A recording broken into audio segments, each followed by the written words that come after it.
The Surregionalist Manifesto. Dedication. Here we cast anchor in rich earth. Tristan Tzara, The Dada Manifesto, 1918. For our mother the earth, we set sail on celestial ships. Anchored in Erda, we ride the wind. For Gaia, we take flight, spreading terrifying Cafardic wings. No longer trembling at the emasculating, defeminizing sound, the name of the Father. We remember Mama. Papa dismembered Mama. We now recall the suppressed names of the Mother. Anamnesis for Anonymous Inanna, a surregional celebration, a manifestival for Mama Earth. This is dedicated to the one we love, for the one big mother in her 1,000 forms. Here it is, the Mama Manifesto, 1989. Principia Logica. Breton said, "We are still living under the reign of logic." Today this is true more than ever. Indeed, we are now living under the acid reign of logic. The question is, which logic? There are logics and there are logics. Ecologics, geologics, psychologics, mythologics, ethnologics, sociologics, astrologics, cosmologics, ontologics, physiologics, biologics, zoologics, etc. Yet all of these are transformed into subsets of the one universal technologic. Technologic, the death of truth. Technologic, the enshrinement of truth. The burying of truth under a crushing burden, under a wealth of knowledge. Authentic knowing requires the search for truth, the pursuit of truth, the chasing after truth, the hunger and thirst for truth, the following of truth along all her devious paths of logic, through her labyrinths of the logics. It means climbing logical mountains, plunging to logical ocean bottoms, traversing an infinitude of unparalleled plains. The search for truth means always allowing her escape. Scrambling the cosmic egg. The regions, said Heidegger, the egg hider hiding his eggs. Edelweiss und Eselscheiße. Scion of a Scheisse-ridden race, shyster, lawyer of being. The region does not region, it's exactly the reverse, for the time being. Where is the region anyway? For every logic there is a region. To mention those of particular importance to us, the surregionalists, eco-regions, geo-regions, psycho-regions, mytho-regions, ethno-regions, socio-regions, and bio-regions. This is no joke. We are bioregionalists only if we are regionalists, and once we begin to think regions, we discover a vast multiplicity of regionalisms and regions, of regions within regions and regionalisms within regionalisms. This is surregionalism. Regions are inclusive. They have no borders, no boundaries, no frontiers, no state lines. Though regionalists are marginal, regions have no margins. Regions are traversed by a multitude of lines, folds, ridges, seams, pleats. But all lines are included, none exclude. Regions are bodies, interpenetrating bodies in semi-simultaneous spaces, like strangers in the night. Region is origin. It is our place of origin, where all continues to originate. Origination is perpetual motion. Re-inhabitation means re-origination. We return to our roots for nourishment. Without that return, we wither and die. We follow our roots and find them to extend ever deeper and ever outward. They form an infinite web, so all-encompassing that uprooting becomes impossible and unthinkable. Deracination, irrational. Regions are a multiple and arbitrary. Techno-regionalism says, in a technological rage for definition, that when less than 90% of the species of one area are present in another area, then each is a separate bioregion. How technological, how scientific, or so it sounds. For such a definition is entirely self-annihilating and absurd in its very technicality. This is, of course, its beauty. It is entirely valid if taken as part of the science and logic of the absurd. An infinite number of regions can be defined by such criteria. Occasionally the region will run after a stray organism, calculator in hand. This is a hallucinogenic logic, though it is seldom taken in this way, even in small doses. The region always suffers the danger of capture by technologic, but science can also be captured by the aesthetic. Thales, the first metaphysician and scientist, said, "All is water," and thus became the first humorist also. And techniques can also be captured by erotics. Fourier proposed a new amorous order in his Philosophe, based on techniques as utopian technique. Off-center. The region is the end of centrism. Centrism is an obsession. Perhaps there's nothing wrong with obsessions as long as we know that we're obsessed. Take, for example, Mr. Alan Fairweather. His entire life revolves around his obsession with, study of, and consumption of potatoes. In Mr. Fairweather's words, as faithfully recorded in Newsweek magazine, "I suppose you could say I have a potato-centric view of the world." But centrists are seldom so healthy. Anthropocentrism has been our world champion centrism.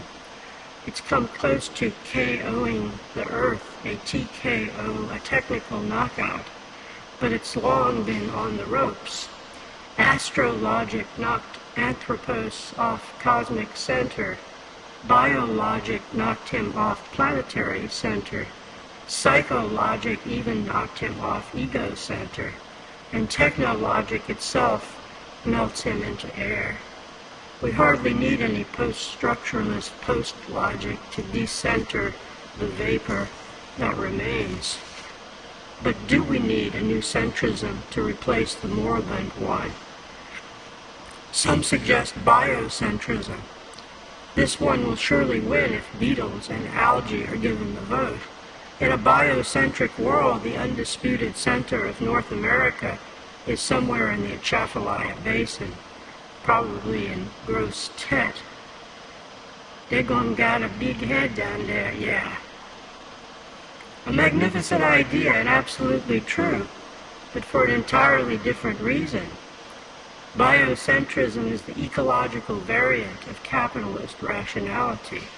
Quantity and accumulation are what count, but biomass instead of bucks. Ecocentrism, which may be the ultimate centrism, has strange surregionalist implications of its own. On being asked the meaning of the term, a prominent ecocentrist replied that it means that everything is central. The final truth of centrism: all is central, and thus nothing is central. The ecocentrist definitely has surregionalist potential. Decentering is inevitable today. There are many species of decentering. Some are regionalist, others profoundly anti-regionalist. Some creative, others nihilistic and conservative, conserving the civilized path of progress, annihilation, dissolution, evisceration, evacuation. Capitalism abolishes centrism. A European travels to some anti-center of late capitalism, perhaps Houston or Los Angeles, accustomed to town squares, cathedrals, remnants of city walls, historical sites, signs indicating the geomythical center, centre-ville, centro ciudad, etc. This voyager asks, which way is the center? What answer is possible? The hapless explorer is offered a myriad of decentered centers, every mall and shopping center in the vast urban sprawl. The megalopolis is the economistic triumph of decentering. Its reality flows, not like a river, but like capital. It seeks monster-like, hydra-like, only to grow and never to return to its source, to grow and to consume endlessly. Regionalist anti-centrism is of a different quality. We surregionalists proclaim an end to centrism, but we seek to create and recreate a multitude of centers, because there is no one center, the patriarchal God, the authoritarian state, the ineluctable bottom line. Imaginative centers can proliferate. The human spirit has always found the center of the universe in places of significance. Indeed, any place can be the center. Such centers are centers of spiritual intensity, foci for the convergence of realities, the altar, the hearth, the communal fire, the town square, the sacred mountain, the clock at Holmes.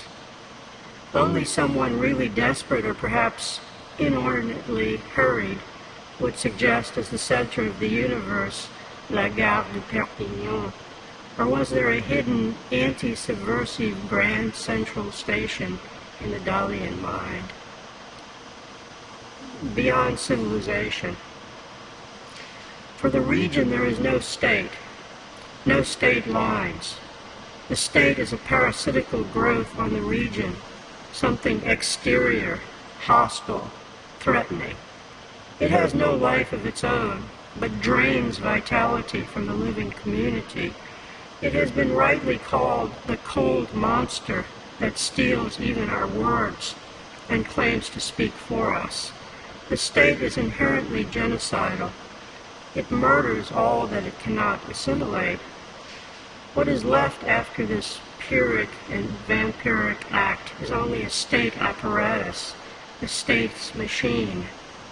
Even the old political machine had to die for not being mechanical enough, and perhaps for being too political, too regional for the age of total administration. The state is the march of the God of power on earth, its history, the cunning of instrumental reason. Regional politics do not take place in Washington, Moscow, and other seats of power. Regional power does not sit, it flows everywhere, through watersheds and bloodstreams, through nervous systems and food chains. The regions are everywhere and nowhere. We are all illegals. We are natives and we are restless. We have no country, we live in the country. We are off the interstate. The region is against the regime, any regime. Regions are anarchic. For the region there is no church, there is no uppercase R religion, because there are as many religions as there are regions. Heresy is the norm. There is no monopoly on the holy. There is no spiritual capital or spiritual capital. All regions are spiritual, and for regionalism all realms are sacred. Regionalism abolishes both theism and atheism. Theism, the idea that there is only one God, the God of power, and that all must believe in him. Atheism, the equal and opposite absurdity that this same God is the only one truly worthy of disbelief. Civilization's imaginary has been bound to monotheisms and replacements for monotheisms. Regionalism breaks the bonds. and erases the line between the sacred and the profane. All buses go to Graceland. Nothing is beyond the pale. Regions are of the land, of the lands, pagan, paysan. The regions give birth to a multitude of rites and rituals, a sacral of sites and cycles.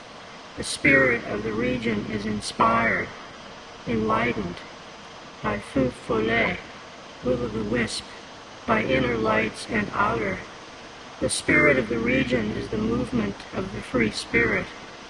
To be in touch with the spirits of the place, the local gods, is to have tongues of fire, to regain the stolen power of speech. For the region there is no race.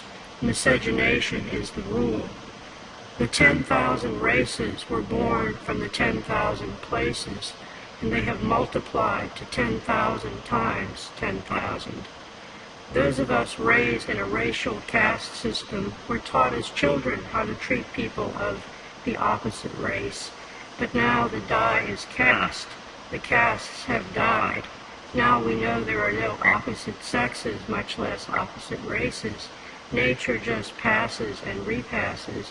It's all Mardi Gras. Under the mask, a mask. Ethnicity, like ethos, thrives on the play of difference. Enjoy the play. For the ideology of race, the play is a dismal tragedy. All is reduced to dull sameness and demonic otherness. True, paranoia has its own peculiar excitements, but misses the stimulation of subtle variation, texture, multiplicity, quality. Ethno-regionalism, the topography of culture, the carnival of culture. For the region there is no patriarchy. La région est féminine, and at the same time it's an androgen. The one gave birth to the two, and the two to the 10,000 things. The mother is both mother and father. As the book of the Genesis explains quite clearly, our primal ancestor was an androgynous being who was later divided into male and female. For the region there remain no clear lines. Paternity is not established. The family is extended, the tribe all-inclusive. The region, like the Tao, is vague. Mountains and valleys flow into one another. Streams and rivers flow into one another. The maternal blood flows through the region. But sometimes the blood boils. As modern man is beginning to learn, it's not nice to rape Mother Nature. The kindly maiden aunt nature of the Audubon Society, the jelly-breasted, non-judgmental mama nature of the New Age, transforms herself into the badass goddess, the angry warrior woman nature, Vagina dentata, the electrifying Shakti. Just when you think you've had her, man, she gets you where it hurts. For the region there is no capital, there is no bottom line. All is recycled. Everything returns to the top, recirculates, and the bottom falls out. Life is uneconomical, inefficient. All economic rationality is ecological irrationality. The nature of nature is to waste, to spend foolishly, to squander. Capital requires scarce resources, but the region is superabundance, as it has no resources, only sources, and the return to sources. Regions bankrupt the economic. They rupture, they break the bank, they overflow their banks. Regions are in balance and need no balance sheets. Capital has already rendered its judgment on the earth. The rich abundance of life, the biological, ethnological, and psychological wealth that is the legacy of eons of evolution is not cost-effective. For the earth to live, capital must die. Antitheses on regionalism. Regions are wild. For state and capital, Wilderness means wasteland. They look upon the wild with a cruel and rapacious eye. They hunger to rape and plunder the wild. They yearn to subdue, control, exploit, kill all that lives freely. The antithesis of the wild is the domesticated, controlled for the ends of power. The same forces that seek to destroy wild nature destroy wild mind. Out of ancient forests and ancient communities, they produce tree farms and suburbia. Tree farms, the suburbia of trees. Suburbia, the tree farm of humanity. The region, like the Tao, is vague, the obscure object of desire. The object of desire is always obscure. Buñuel's famed object may be obscure in a special sense, but all objects of desire are vague, ambiguous, obscure. The system of domination attempts to make them more definite, more definable, by identifying objects of domination, by subordinating desire to an authoritarian code, by seeking to capture desire and then to direct it and channel it in accordance with the demands of power. Our challenge, to get beyond our bondage to this desire project, to reach the Elysian fields of the liberated imagination, where there are, contrary to rumor, no poles, but only a meeting of the antipodes. Regionalists inhabit regions. They are, in fact, creatures of habit, unpredictable though their habits may be. They are what they do, and they do it in that familiar, indefinable place, their regions. Regionalists almost dwell in regions, and in fact once did completely, until dwelling became so heavily laden with layers of mystique that their dwelling sank out of sight. This is especially true of marshy, swampy regions like the Mississippi Delta. Regions are not systems. Systems are dead, mechanistic, and usable. Systems thinking is only the most advanced and most mystified variety of instrumental rationality. Regions are incomprehensible and priceless. They are not systematic. They are not systemic. They are living and imaginary, and therefore surpass all system. Some regions have systems, as persons have systems, but they cannot be reduced to one or more of those systems. Regions are not world-class. The political insect, my apologies to all authentic insects, can think of no greater compliment to pay to the community than to call it world-class. It becomes world-class when it is filled with world-class attractions, when all its living, local, and regional realities are murdered and replaced by world-class plastic imitations to attract swarms of world-class economic insects who occasionally venture out from their sterile world-class hotels and convention centers and dispense world-class dollars to the embalmed natives. Regions are not world-class. The bomb is world-class. McDonald's is world-class. Henry Kissinger is world-class. Global warming is world-class. Auschwitz is world-class. The capitalist class is world-class. Regions are not world-class. Regions follow geologic and move in geological time. Regions are served on plates. They are floating islands upon islands. Follow my drift? Occasionally the Earth reminds us that from its point of view, geology is destiny, that mountains and valleys are like waves on the sea. The restoration of geologic relativizes the pseudo-politics and pseudo-economics of all systems of power. True ecologic and economics cannot be upset by even the most powerful earthquake.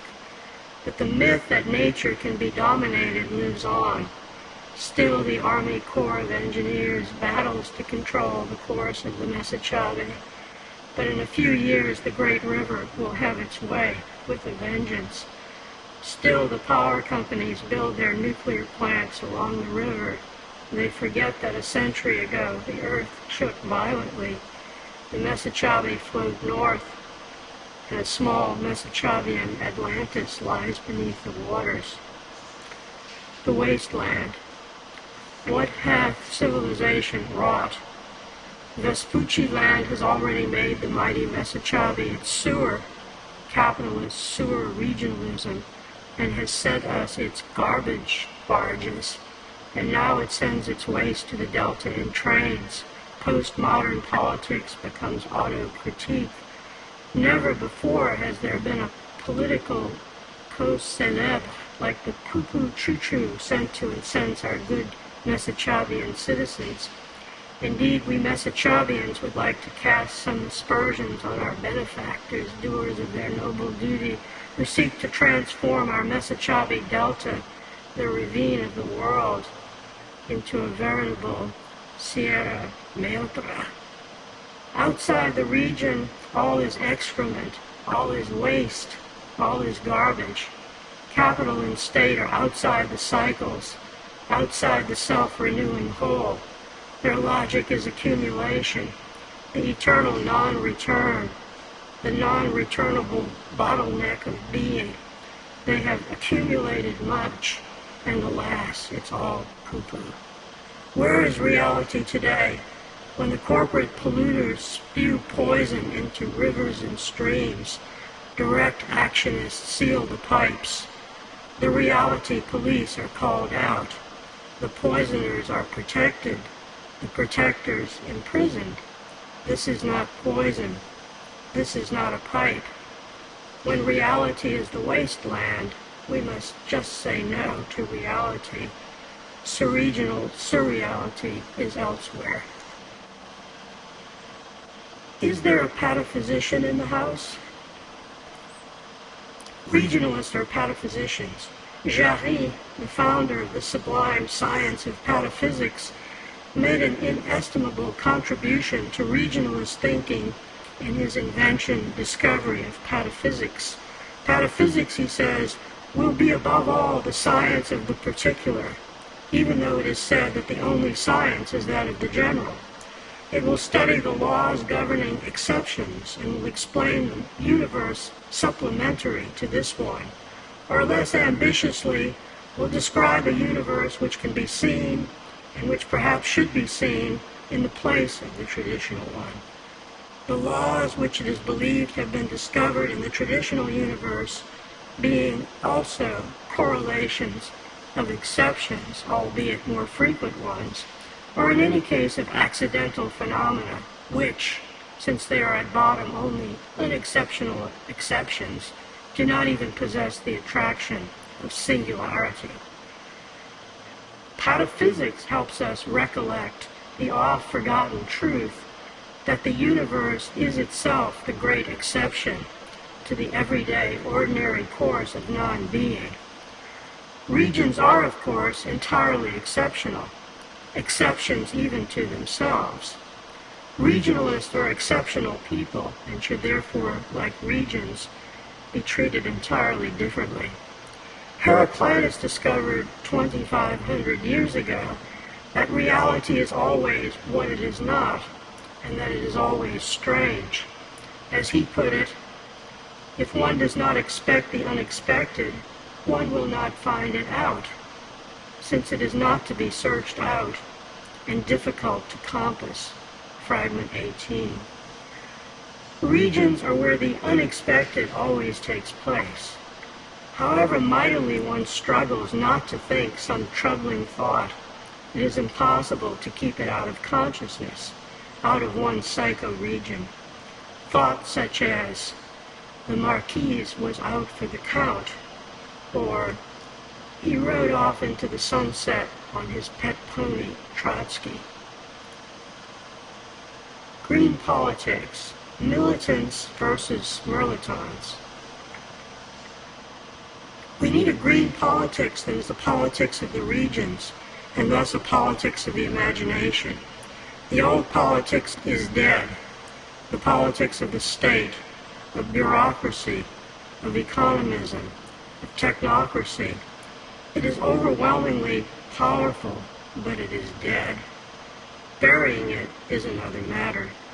It buries us. Poor old Khrushchev said to the capitalists, "We will bury you." They are burying him and everyone else instead in garbage. The old politics is a politics of plastic on asphalt, the politics of the inorganic, the politics of disorientation, of placelessness, the politics of necrophilia. The Wobblies, the most radical of American labor movements, the only labor movement to appeal to hobos and surrealists, said it was creating the new world within the shell of the old. Today, the old one is an even more dried-out shell than ever. It's time to begin growing a new world. This is the meaning of green politics, but sometimes it seems that what passes for green politics follows the slogan, creating a new world by boring from within. True, the old world must die, but we certainly cannot bore it to death. Green politics must become a politics of the regions. All the regions, from the celestial to the subterranean. Let the next gathering of greens conduct all its business in poetry. This will foreshadow the day when America will be green. Even better, the day when, for a small fee, we will do an international name exchange, and America becomes a large frozen island while Greenland extends from sea to shining sea. The day when green politics rules. The day when the president pantomimes the inaugural address and sings the State of the Union in falsetto. The day when the Supreme Court sits naked in powdered wigs and hands down rulings in pig Latin. The day when the Congress throws a multi-party and dances all the laws out of existence.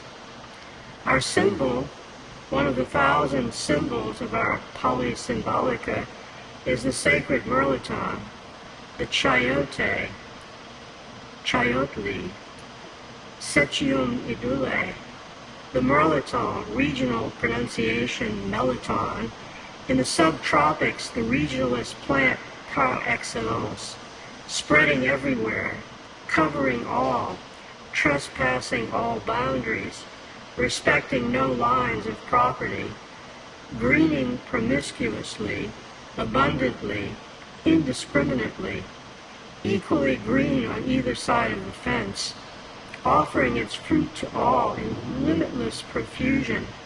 Green politics, the politics of the Merliton against the militant, the mechanical person, the Merliton against the military-industrial complex, the mechanical state, green versus machine.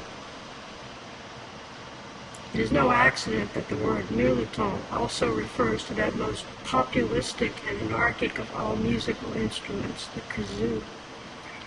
Green politics is the politics of lagniappe. Lagniappe for us Messachabians signifies something extra, neither bought nor sold, freely given, weighed only on the human scale, a symbolic exchange, a tangible expression of the intangible, the non-instrumental, the non-fungible, of the communal, of the commonwealth, a vague memory of the gift, a token of the backwardness, the peripherality, the atavism of certain strange and remote ethno-regions like the Messachabi Delta. Green politics is the politics of lagniappe. It decrees the end of money. It looks to the day when we are no longer held symbolic hostages by the signs of the dollar, the day when all is lagniappe, and to the night also. The lesson of gumbo. It is of the nature of the Louisianian to create order through anarchy. This is the lesson of gumbo. This is the lesson of jazz. Lafcadio Bocage, Cahiers du Mouvement Anarchiste Créole. What is true in our mysterious Delta region can, in its own way, be true anywhere. Let us never forget the words of the wise Messachabian. Ghosts along the Messachabi. A phantom is haunting Europa. Breton said it well, with all the power of inadvertency.